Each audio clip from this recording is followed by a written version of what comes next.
हाय everyone, मैं Urmila Majoka, business coach and motivator. और आज मैं आप लोगों के सामने एक नए टॉपिक के साथ आई हूँ और वो टॉपिक है हमारा फॉलोअप। इस टॉपिक को अच्छे से समझने के लिए इससे पहले नेटवर्क मार्केटिंग में कि किस तरीके से लोगों को इनवाइट करें, प्रेजेंटेशन दें और वो किस तरीके से लिस्ट बनाई जाती है, वो सारे के सारे जो है वीडियोज हैं। आप इस पे आइकन पे प्रेस करेंगे, मेरी प्लेलिस्ट में चले जाएंगे। जितने भी प्रीवियस जो वीडियोज हैं आप उनको देख सकते हैं। आज मैं बात करने वाली हूँ फॉलोअप पर। तो क्योंकि हम सब लोग जो नेटवर्क मार्केटिंग बिजनेस करते हैं तो किसी को प्रेजेंटेशन देते हैं, फिर हम उसका फॉलोअप किस तरीके से लेना है उसके ऊपर मैं आज बात करूंगी। बहुत सारे लोग ये मिस्टेक करते हैं और फॉलोअप की वजह से जो उनको प्रॉपर बिजनेस नहीं मिल पाता। अब फॉलोअप है क्या, यानी पहला सवाल माइंड में आता है कि बेसिकली फॉलोअप है क्या और उसकी डेफिनेशन क्या है। फॉलोअप वो है प्रोस्पेक्ट का, उसकी प्रॉब्लम का सॉल्यूशन उसको देना ही फॉलोअप है। यानी कि जो आपका प्रोस्पेक्ट है, जो उसकी प्रॉब्लम है, उसका सॉल्यूशन आप जो देते हैं उसको, उसका डेफिनेशन ही फॉलोअप है। यानी कि अगर कोई प्रोस्पेक्ट है, उसकी कोई प्रॉब्लम है, तभी तो वो आपके साथ एसोसिएट नहीं हो रहा है। जब उसकी सारी प्रॉब्लम का सॉल्यूशन उसको मिल जाएगा तो आपके साथ एसोसिएट होगा, तो वो है फॉलोअप। अब कभी भी कोई भी चीज बिकती नहीं है, बेचनी पड़ती है। ये आप सब अच्छे से जानते हैं कि ऐसा नहीं है कि हम कहीं गए, किसी प्रोस्पेक्ट को प्लान दिखाया, प्रोडक्ट दिखाया तो उन्होंने कहा ठीक है हम लोग लेंगे। नहीं, ऐसा नहीं होता। कोई भी चीज बिकती नहीं है, हमें बेचनी पड़ती है। और 80% जो हमारा बिजनेस आता है वो फॉलोअप से आता है। यहाँ पे भी 80-20 का जो है फॉर्मूला चलता है। 80% जो बिजनेस आता है हमारा फॉलोअप से आता है और 20% जो बिजनेस आता है ऑन द स्पॉट आता है।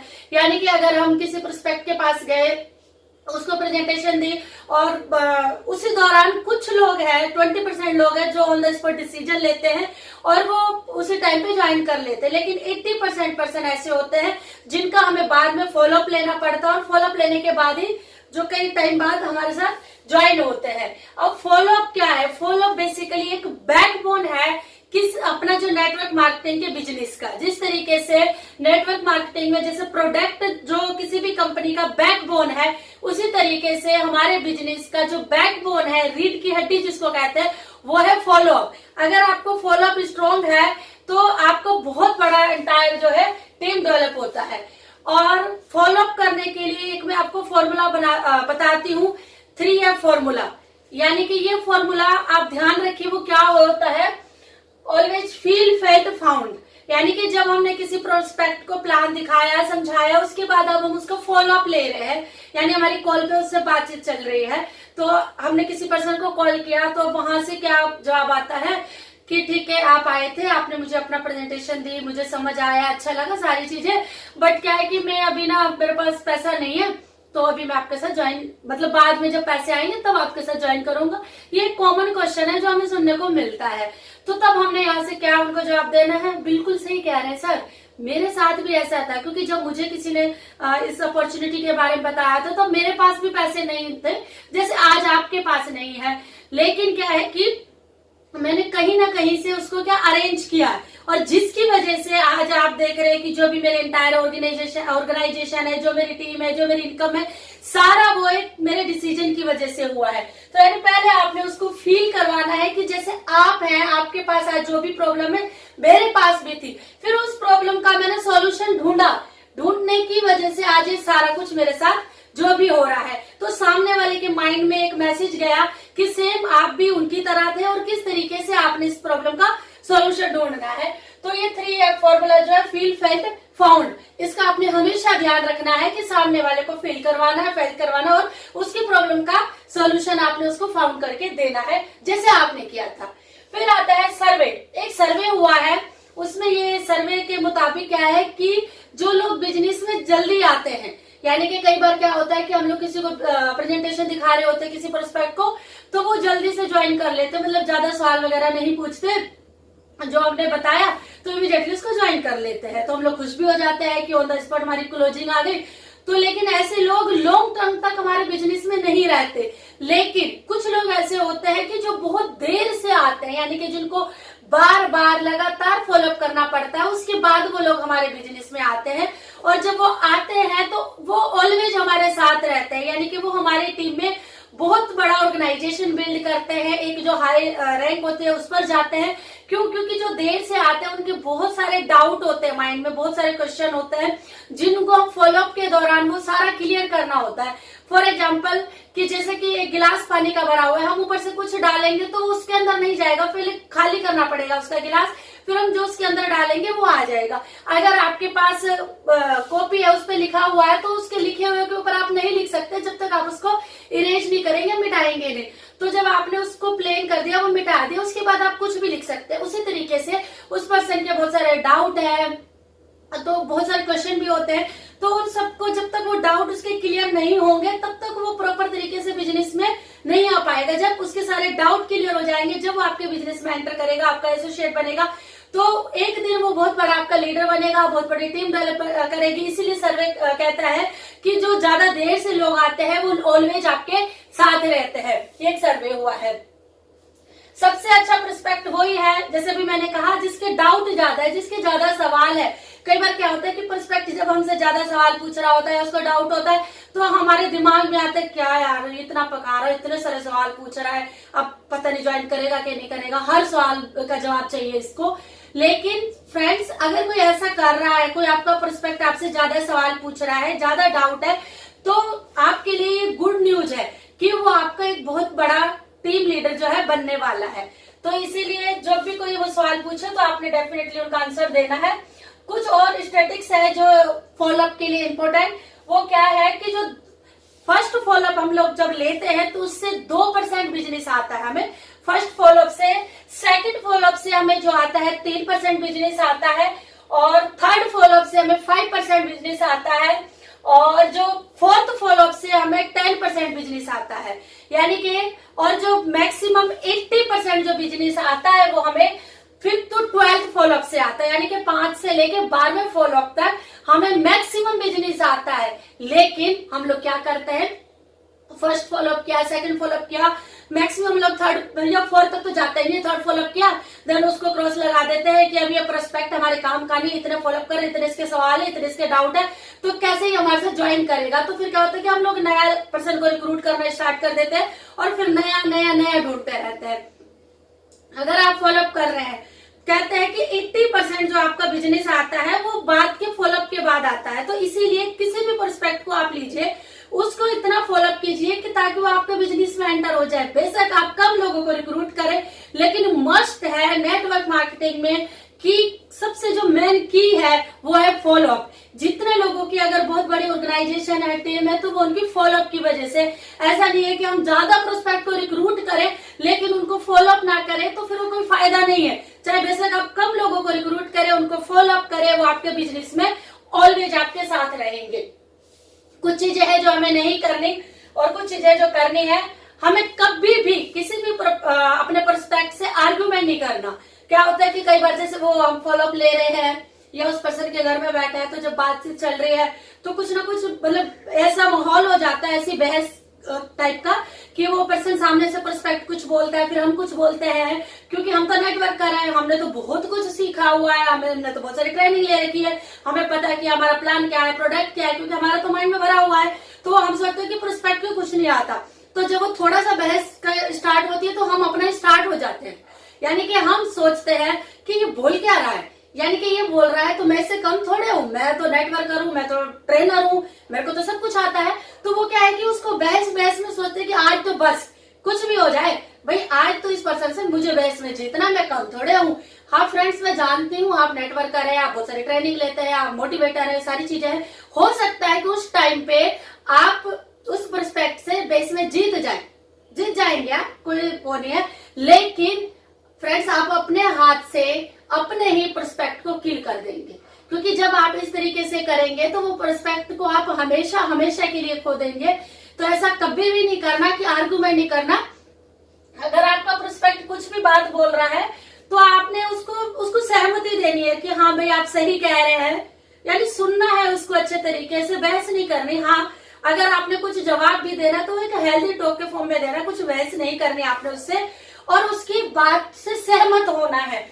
और प्रोस्पेक्ट की बातों को इस तरीके से सुनना है कि उसको लगे कि आप वहां पे उसको प्रॉपर अच्छे से सुन रहे हैं, क्योंकि सामने वाला देख रहा है कि आप फिजिकली तो यहाँ पे आपका माइंड कहीं और है, आप दिमाग में सोच रहे हैं कि इतनी देर से ये बोले जा रहे हैं, पता नहीं कब तक बोलेगा, ये इतना बोल रहा है, पता नहीं काम करेगा कि नहीं करेगा, मैं इतनी दूर से आया हूँ, इतना टाइम लेके आया हूँ, मेरे पैसे गए, मेरे ये गए, मतलब आपके माइंड में कुछ ना कुछ चल रहा है और आप सिर्फ वहीं पे बैठे हैं, सुन रहे हैं उसको, तो प्रोस्पेक्ट को समझ आता है। जब प्रोस्पेक्ट आपसे बात कर रहा है, अपनी बात सुना रहा है, तो उस टाइम पे आपने ऑलवेज स्माइल होनी चाहिए आपके फेस पे, उसको ध्यान से सुनना है, वो कुछ भी जो बात कर रहा है उसके बीच बीच में आपने उसको रिप्लाई करना है।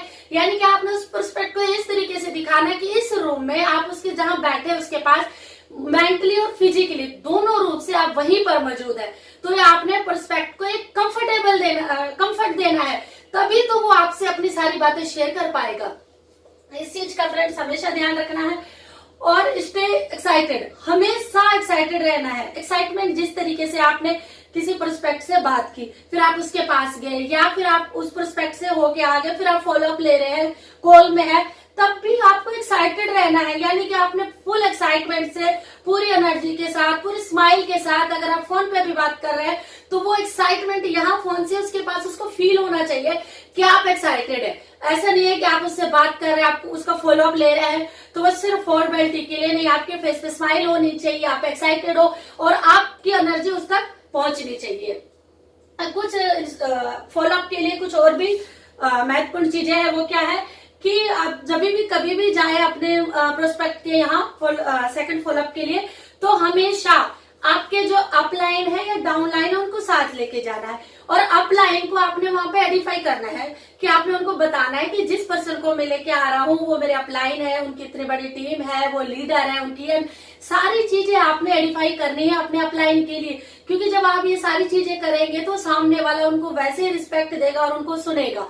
सेकंड, आपने हमेशा कभी भी फॉलोअप के लिए जाना है तो अपने डाउन लाइन को साथ लेके जाना। अप लाइन को तो इसलिए लेके जाना है कि आपको नहीं आता कुछ, वो ज्यादा उसका डाउट है तो आप अप लाइन को लेके जा रहे हो ताकि कि वो क्लियर हो जाए। डाउन लाइन को इसलिए लेके जाना है कि डाउन लाइन आपके साथ जाएगा, क्योंकि नेटवर्क मार्केटिंग जो बिजनेस है वो यानी कि डुप्लीकेशन का बिजनेस है। तो वो पर्सन आपके साथ, आपका जो एसोसिएट है वो आपके साथ जाएगा, वहां पे प्रैक्टिकली देखेगा कि वो प्रोस्पेक्ट क्या क्या सवाल पूछ रहा है, फिर आप क्या जवाब दे रहे हैं। तो वो जो आपस में बातचीत चल रही है वो सारा वो आपका प्रोस्पेक्ट समझेगा, क्योंकि उसने भी वही चीज करनी है, डुप्लीकेशन करना है। तो नेटवर्क मार्केटिंग आप जानते हैं डुप्लीकेशन का बिजनेस है। तो ऑलवेज अपने अपलाइन के साथ साथ अपलाइन को ले जाए या फिर डाउनलाइन को ले जाए जब भी आप जाए। और फर्स्ट फॉलोअप जो है आपने 24 घंटे के अंदर लेना है। सपोज आप किसी पर्सन से मिलके आ गए, उसके बाद आपने कॉल करनी है, अगली मीटिंग आपकी क्लोजिंग हुई नहीं हुई तो आपने 24 घंटे के अंदर, फिर 48 घंटे के अंदर उस पर्सन के पास आपने जाना है। मैक्सिमम 48 आवर्स, इससे ज्यादा हो जाते हैं तो वो क्या होता है कि उसके माइंड में जितना भी आपने उनको बताया समझाया सारी चीजें, क्योंकि ह्यूमन माइंड जो होता है वो कुछ समय बाद भूलने लगता है। और आसपास फैमिली वाले ने बस किसी से बातचीत जब करते हैं तो वो माइंड में एक अलग अलग तरीके के थॉट्स आते हैं। तो 48 आवर्स के अंदर आपकी जो है अगला 24 आवर्स टू 44 आवर्स के बीच में आपका फॉलोअप हो जाना चाहिए। फिर जब आप वहां से निकल रहे हैं, सपोज आप किसी प्रोस्पेक्ट के घर गए और आपने उनको अपना पूरा सब कुछ, आपका मीटिंग हुई, प्लान वगैरह थे, सारी चीजें, जब आप वहां से निकल रहे, निकलते समय आपने उनको कुछ ना कुछ दे के आना है। क्यों दे के आना, उसके पीछे 2 रीजन है कि आपने उनको सपोज बुक दे के आना है। बुक में क्या है कि आपकी कंपनी का प्रोफाइल है, उसमें कुछ प्रोडक्ट्स है और इसके अलावा उसके अंदर कुछ टेस्टिमनी है, लोगों की हेल्थ की, वेल्थ की प्लान है, सारी चीजें। तो आपके जाने के बाद वो बुक को देखेगा, बुक को पढ़ेगा, एक आपने जो मैसेज उसके माइंड में डाला है फिर वो बुक से पढ़ेगा तो वो और ज्यादा मतलब माइंड बन के क्लिक होगा। सेकंड, आपने कुछ ना कुछ ब्राउजर आपकी कंपनी का वो दे के आना या कुछ वीडियोज दे देने। ये देने का पर्पज क्या है, एक तो ये है कि जो आपने उस तक इन्फॉर्मेशन पहुंचाई है वो जो बाद में भी उसको पढ़ेगा तो वो इन्फॉर्मेशन जो है उनके माइंड से स्किप नहीं होगी, ताजा रहेगी। पहला रीजन तो ये है। दूसरा रीजन ये है कि आपके पास एक बहाना मिल गया है उससे अगले दिन बात करने का 24 घंटे के अंदर। जैसे सपोज आप बुक छोड़ के आए, उसके अंदर प्रोडक्ट है तो आप बात कर सकते हैं कि मैंने आपको बुक जो क्या, उसमें बहुत सारे प्रोडक्ट्स हैं, हेल्थ के टेस्टिमनी आपने देखी, आपको अच्छे लगे। यानी आपके पास थोड़ा, कई बार हम लोगों को एजिटेशन होती है कि अभी हमने ये दे दिया प्लान, अब 24 आवर्स के अंदर उस प्रोस्पेक्ट से बात क्या करें, हम कैसे बात करें, कुछ तो होना चाहिए। तो आपके पास ये एक माध्यम होता है, मीडियम होता है कि आप उससे बात कर पाए कि सर मैंने आपको वीडियोज भेजे हैं, आपने वीडियोज देखे कि नहीं देखे। सिर्फ एक थोड़ा सा आपको मीडियम चाहिए, माध्यम चाहिए बात करने का, फिर उसके बाद आप अपनी बात को कंटिन्यू रख सकते हैं। तो ये करना है। दूसरा, जब भी जाए आपने फॉर्मल ड्रेस आपने वेयर करनी है, और आप किसी भी प्रोस्पेक्ट के पास जाते हैं, प्लान देने जा रहे हैं, तो उससे रिलेवेंट जो भी चीजें होनी चाहिए, आपकी कंपनी की बुक हो, प्रोडक्ट हो, जो भी चीजें हो जिस पे आप प्लान देने वाले हो, लैपटॉप हो, कुछ भी है, वो आपके साथ होना चाहिए, क्योंकि वो एक आपकी टूल किट है। फॉर एग्जाम्पल, जैसे कि एक डॉक्टर है, ऑपरेशन थिएटर में जाता है तो उनकी पूरी टूल किट होती है जिससे कि वो ऑपरेशन करते हैं। तो आप भी प्रोस्पेक्ट के पास जा रहे हैं, आपके पास भी एक किट होनी चाहिए जिसके अंदर सारी चीजें होनी चाहिए। कोई प्रोडक्ट सैम्पलिंग के लिए प्रोडक्ट होना चाहिए, लैपटॉप अगर है तो ठीक है, या बुक जिससे आप प्लान देने वाले हैं, तो ये सारी चीजें आपके पास एक टूल किट के फॉर्म में होनी चाहिए, मटेरियल होना चाहिए। उसके बाद ऐसा नहीं है कि आप किसी के पास गए और जाते ही मतलब बैठे और हाय हेलो हुई, उसके बाद हाँ भाई मैं ना इस कंपनी से आया हूँ, मेरे कंपनी का प्रोफाइल है, ये कंपनी का प्रोडक्ट है, ये कंपनी का प्लान है, मतलब आप जाते ही शुरू हो गए। तो ऐसा कभी भी नहीं करना। आप ऐसे जैसे कि आप किसी रिलेटिव के घर जाते हैं तो वहां पे क्या करते हैं, सबसे पहले हम लोग वहां पे जाते हैं, हाय हेलो होती है, फिर उसके बाद घर वालों का हालचाल पूछा जाता है, उसके बाद फिर कोई सॉफ्ट टॉपिक के ऊपर हम लोग बात करते हैं, नॉर्मल कॉमन कोई भी टॉपिक चल रहा होता है उसके ऊपर हम लोग बात करते हैं। तो उसी तरीके से करना है आपने, या ना सारा प्रोसेस वही करना है जैसे रिलेटिव के यहाँ करते हैं, हाय हेलो करना है, बच्चों का हालचाल पूछना है, फिर उसके बाद अपना नॉर्मल कोई भी टॉपिक ले सकते हैं, सॉफ्ट टॉपिक, उसमें बात करेंगे। ये सारा क्यों करने का पर्पज क्या है, यानी कि ये सब कुछ क्यों करना है, ये करने का पर्पज ये है कि सामने वाला पर्सपेक्ट है वो थोड़ा कंफर्टेबल हो जाए आपसे बात करने के लिए, क्योंकि आप जब जाते ही शुरू हो जाएंगे तो कंफर्टेबल ही नहीं है आपकी बात सुनने के लिए, उसके माइंड में जाएगा ही नहीं कुछ। तो आपने पर्सपेक्ट को पहले कंफर्टेबल करना है ताकि वो आपको सुने। तो ये आपने करना है। और हमेशा कभी भी जैसे आपने अपने पर्सपेक्ट को प्लान दिखाया, सारी चीजें बताई, कई बार मैंने कहा 20% ऑन द स्पॉट क्लोजिंग होती है, 80% हमारी फॉलोअप से होती है, तो वो कहते हैं हम बाद में बताएंगे या जो भी रीजन देते हैं। तो बहुत सारे मैंने एसोसिएट देखे हैं, वो क्या करते हैं, अगर ऐसा कुछ उनका आंसर मिलता है तो वो उनको थोड़ा सा मतलब एकदम से इरिटेट हो जाते हैं, गुस्सा आ जाता है, तो ढंग से बात नहीं करता, अच्छा ठीक है फिर आप बता दीजिएगा हम लोग चलते हैं, ऐसा करके ऐसा नहीं करना। आपने कोई भी उन्होंने जवाब दिया तो आपने उसका वेलकम करना है। आपको पता है कि ये मैं 80% काम मेरे फॉलोअप का है, मैं फॉलोअप करूंगा, ये आएगा बिजनेस में और एक दिन ये बहुत बड़ा लीडर बनेगा, बहुत बड़ी टीम बनाएगा मेरे बिजनेस में। आपने उस तरीके से उससे बात करनी है, उसको आपने वेलकम करना है, जो भी उसका डिसीजन हो उसके बाद उसको अप्रिशिएट करना है कि आपने मुझे इतना टाइम दिया, चाहे वो फोन पे दिया या घर पे दिया, आपने इतना टाइम दिया, तो सारी चीजों के लिए उसका थैंक्स करना है, अप्रिशिएट करना है। फिर उसके बाद आपने वहां से आना है, वहां से आए फिर उसके बाद आपका फॉलोअप, जो मैंने कहा है मेन की है हमारे बिजनेस की 80% बिजनेस जो आता है हमें फॉलोअप से आता है, उसके बाद आपने उसको फॉलोअप करना है। और डेफिनेटली जब तक आप फॉलोअप करेंगे तब तक करेंगे, बार बार लगातार करेंगे, कि जब तक वो आपके बिजनेस में एंटर ना हो जाए। कोई भी पर्सन अगर उसको आपके बिजनेस में इंटरेस्ट नहीं था तो उसने आपको बुलाया क्यों, आपसे बात क्यों की, आपका प्लान क्यों सुना, तो कहीं ना कहीं कुछ परसेंट तो इंटरेस्टेड था ना, तभी तो उसने अपना समय दिया आपको, आपको बुलाया। अब आपके साथ ज्वाइन क्यों नहीं हो रहा, उसके पीछे कोई रीजन है, या तो वो बंदा सेटिस्फाइड नहीं है, या हो सकता है कि कुछ और रीजन हो। तो क्या प्रॉब्लम है, उसका सॉल्यूशन तो हमने देना है, तो वो कब देंगे, फर्स्ट मीटिंग में तो होगा नहीं, उसके लिए हमें फॉलो अप लेना है। तो इसीलिए ये सर्वे भी कहता है कि 80% जो बिजनेस जनरेट होता है हमारा वो फॉलो अप से होता है। तो ये मैंने आपको कुछ पॉइंट बताया है, अगर आप हमेशा इनका ध्यान रखेंगे तो आप किसी भी प्रोस्पेक्ट को रिक्रूट करेंगे तो डेफिनेटली वो आपके बिजनेस में एंटर करेगा। और याद रखिए वो इतना बड़ा बिजनेस जनरेट करेगा कि जिससे आपको कभी उम्मीद नहीं थी कि हाँ इतना बड़ा कर सकता है। आप में से अगर कुछ लोग देख रहे हो, इस वीडियो को देखेंगे, तो हो सकता है आप लोग भी गलती कर रहे हो, आपके पास भी कुछ ऐसे पर्सन है जिनको आपने 1 या 2 बार फॉलोअप करके छोड़ दिया है, तो वो डायरी उठाइए, उन लोगों से फिर से बात कीजिए और ये कुछ पॉइंट है इनको ध्यान में रखते हुए कीजिए, तो आपको बहुत बड़ी टीम मिलेगी और बहुत बड़ी सफलता मिलेगी। तो ये फॉलोअप के कुछ पॉइंट से आप इनको देख लीजिए। धन्यवाद।